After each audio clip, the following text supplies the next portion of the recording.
यार दोस्तों ਤੁਸੀਂ भी जानते हैं कि पाकिस्तान ਦੇ ਵਿੱਚ 8 फरवरी ਨੂੰ ਇਲੈਕਸ਼ਨ ਹੋਣੇ ਆ। ਇਲੈਕਸ਼ਨ ਦੀ ਗਹਿਮਾ ਗਹਿਮੀ ਆ। ਤੁਹਾਡੇ इर्द गिर्द भी इदां ਦਾ ਹੀ ਮਾਹੌਲ ਬਣਿਆ ਹੋਣਾ ਵਾ ਇਲੈਕਸ਼ਨ ਦਾ। ਦੋਸਤੋ हर उम्मीदवार ਦੀ ਇਹ ਖੁਆਇਸ਼ ਆ ਕਿ ਉਹ ਇਹ ਇਲੈਕਸ਼ਨ ਜਿੱਤੇ। ਜਿਹੜਾ ਉਮੀਦਵਾਰ ਐਮਪੀਏ ਦੀ ਸੀਟ ਤੇ ਇਲੈਕਸ਼ਨ ਲੜਦਾ ਪਿਆ ਵਾ ਉਹਦੀ ਇਹ ਖੁਆਇਸ਼ ਆ ਕਿ ਸੂਬਾਈ ਅਸੈਂਬਲੀ ਦੇ ਵਿੱਚ ਉਹ ਆਪਣੀ ਜਗ੍ਹਾ ਬਣਾ ਪਾਏ।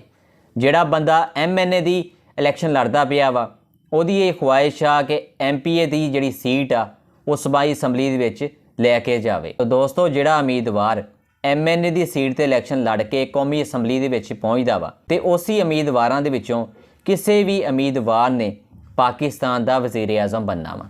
ਦੋਸਤੋ ਪਤਾ ਨਹੀਂ ਪਾਕਿस्तान ਦਾ ਅਗਲਾ ਵਜ਼ੀਰ ਆਜ਼ਮ ਕੌਣ ਬਣੇਗਾ। ਇਹ ਤੇ ਹੁਣ ਪਤਾ ਲੱਗੇਗਾ ਜਦੋਂ ਇਹ ਇਲੈਕਸ਼ਨ ਖਤਮ ਹੋਣਗੇ। ਲੇਕਿਨ ਦੋਸਤੋ ਐਮਐਨਏ ਦੀ ਸੀਟ ਤੇ ਜਿਹੜੇ ਵੀ ਕੋਈ ਉਮੀਦਵਾਰ ਇਲੈਕਸ਼ਨ ਲੜਦੇ ਆ ਉਹਨਾਂ ਦੇ ਵਿੱਚੋਂ ਲਾਜ਼ਮੀ ਕਿਸੇ ਨੇ ਵਜ਼ੀਰ ਆਜ਼ਮ ਪਾਕਿस्तान ਤੇ ਬਣਨਾ ਹੀ ਆ।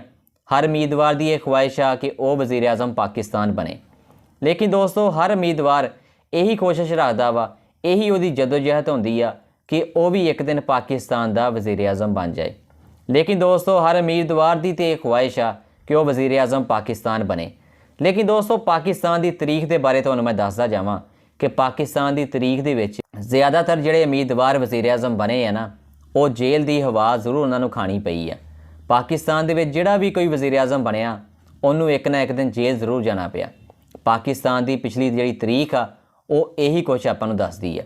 1956-57 ਦੀ ਗੱਲ ਕਰੀਏ ਤੇ ਸਦਰ ਅਯੂਬ ਖਾਨ ਦੇ ਦੌਰ ਦੇ ਵਿੱਚ ਹਸੈਨ ਸ਼ਹੀਦ ਸਹਵਰਦੀ ਸੀ ਜਿਹੜੇ ਉਹਨਾਂ ਨੂੰ ਦੋਸਤੋ ਜੇਲ੍ਹ ਦੇ ਵਿੱਚ ਕੈਦ ਕਰ ਦਿੱਤਾ ਗਿਆ ਸੀ। ਉਹ ਵੀ ਪਾਕਿस्तान ਦੇ ਵਜ਼ੀਰ ਆਜ਼ਮ ਸੀ। ਪਾਕਿस्तान ਦੇ ਪਹਿਲੇ ਵਜ਼ੀਰ ਆਜ਼ਮ ਸੀ ਜਿਨ੍ਹਾਂ ਨੂੰ ਜੇਲ੍ਹ ਦੇ ਵਿੱਚ ਕੈਦ ਕਰ ਦਿੱਤਾ ਗਿਆ ਸੀ। ਉਸ ਤੋਂ ਬਾਅਦ ਚੋਂ ਆਪਾਂ ਜ਼ੁਲਫਕਾਰ ਅਲੀ ਭੁੱਟੋ ਦੀ ਗੱਲ ਕਰੀਏ। ਜ਼ੁਲਫਕਾਰ ਅਲੀ ਭੁੱਟੋ ਜਿਹੜੇ ਕਿ ਇੱਕ ਕਰਿਸ਼ਮਾਤੀ ਲੀਡਰ ਸੀ। ਪੂਰੀ ਦੁਨੀਆ ਦੇ ਵੱਡੇ ਵੱਡੇ ਲੀਡਰ ਜਿਹੜੇ ਸੀ ਉਹਨਾਂ ਦੀ ਜ਼ਹਾਨਤ ਉਹਨਾਂ ਦੀ ਕਾਬਲੀਅਤ ਦੀ ਵਜ੍ਹਾ ਤੋਂ ਕਾਫੀ ਜ਼ਿਆਦਾ ਮੁਤਾਸਰ ਸੀ। ਪਾਕਿस्तान ਦੀ ਆਵਾਮ ਜਿਹੜੀ ਸੀ ਜ਼ੁਲਫਕਾਰ ਅਲੀ ਭੁੱਟੋ ਨੂੰ ਪਸੰਦ ਕਰਦੀ ਸੀ। ਲੇਕਿਨ 1979 ਦੇ ਵਿੱਚ ਜ਼ੁਲਫਕਾਰ ਅਲੀ ਭੁੱਟੋ ਨੂੰ ਵੀ ਜੇਲ੍ਹ ਦੀ ਹਵਾ ਖਾਣੀ ਪਈ ਸੀ। ਜ਼ੁਲਫਕਾਰ ਅਲੀ ਭੁੱਟੋ ਇੱਕ ਕਤਲ ਦੇ ਮੁਕੱਦਮੇ ਦੇ ਵਿੱਚ ਜੇਲ੍ਹ ਗਏ ਸੀ। ਉਸ ਮੁਕੱਦਮੇ ਦੇ ਵਿੱਚ ਜ਼ੁਲਫਕਾਰ ਅਲੀ ਭੁੱਟੋ ਨੂੰ ਫਾਂਸੀ ਤੱਕ ਦੇ ਦਿੱਤੀ ਗਈ ਸੀ।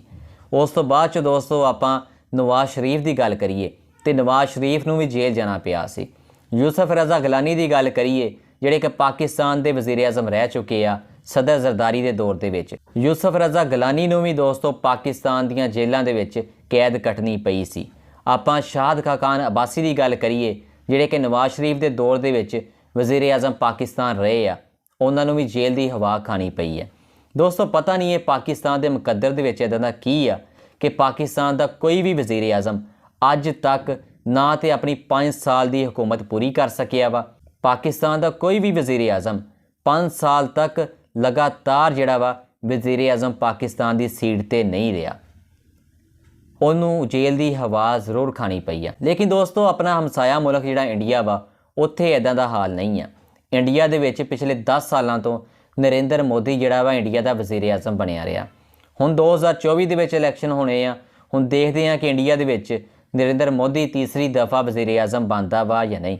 ਲੇਕਿਨ ਪਾਕਿस्तान ਦੇ ਹਾਲਾਤ ਤੁਹਾਡੇ ਸਾਹਮਣੇ ਆ ਕਿ ਪਾਕਿस्तान ਦੇ ਵਿੱਚ ਜਿਹੜਾ ਵੀ ਬੰਦਾ ਵਜ਼ੀਰ ਆਜ਼ਮ ਪਾਕਿस्तान ਬਣਦਾ ਵਾ ਉਹਨੂੰ ਇੱਕ ਨਾ ਇੱਕ ਦਿਨ ਜੇਲ੍ਹ ਜ਼ਰੂਰ ਜਾਣਾ ਪੈਂਦਾ ਵਾ। ਹੁਣ ਪਾਕਿस्तान ਦੇ ਵਜ਼ੀਰ ਆਜ਼ਮ ਜਿਹੜੇ ਰਹਿ ਚੁੱਕੇ ਆ ਪਿਛਲੇ ਤਹਿਰੀਕ ਇਨਸਾਫ ਦੇ ਜਿਹੜੇ ਸਰਬਰਾਹ ਸੀ ਉਹਨਾਂ ਨੂੰ ਵੀ ਜੇਲ੍ਹ ਦੀ ਹਵਾ ਖਾਣੀ ਪਈ ਆ। ਦੋਸਤੋ ਉਹਨਾਂ ਨੂੰ 14 ਸਾਲ ਸਜ਼ਾ ਹੋ ਗਈ ਆ ਜੇਲ੍ਹ ਦੇ ਵਿੱਚ। ਉਹ ਵੀ ਪਾਕਿस्तान ਦੇ ਇੱਕ ਸਾਬਕ ਵਜ਼ੀਰ ਆਜ਼ਮ ਸੀ। ਪਤਾ ਨਹੀਂ ਆਪਣੇ ਪਾਕਿस्तान ਦੇ ਹਾਲਾਤ ਕਦੋਂ ਬਦਲਣਗੇ। ਪਾਕਿस्तान ਕਦੋਂ ਇੱਕ ਤਰੱਕੀ ਯਾਫਤਾ ਮੁਲਕ ਬਣੇਗਾ। ਪਾਕਿस्तान ਦੇ ਹਾਲਾਤ ਦੇ ਬਾਰੇ ਤੁਸੀਂ ਖੈਰ ਕੀ ਕਹਿੰਦੇ ਆ? ਆਉਣ ਵਾਲਾ ਵਕਤ ਕਿਸ ਤਰ੍ਹਾਂ ਦਾ ਹੋਏਗਾ? ਕਿਹੜੀ ਪਾਰਟੀ ਇਹ ਇਲੈਕਸ਼ਨ ਜਿੱਤੇਗੀ? ਮੈਨੂੰ ਕਮੈਂਟਸ ਦੇ ਵਿੱਚ ਇਸ ਬਾਰੇ ਜ਼ਰੂਰ ਦੱਸਿਓ।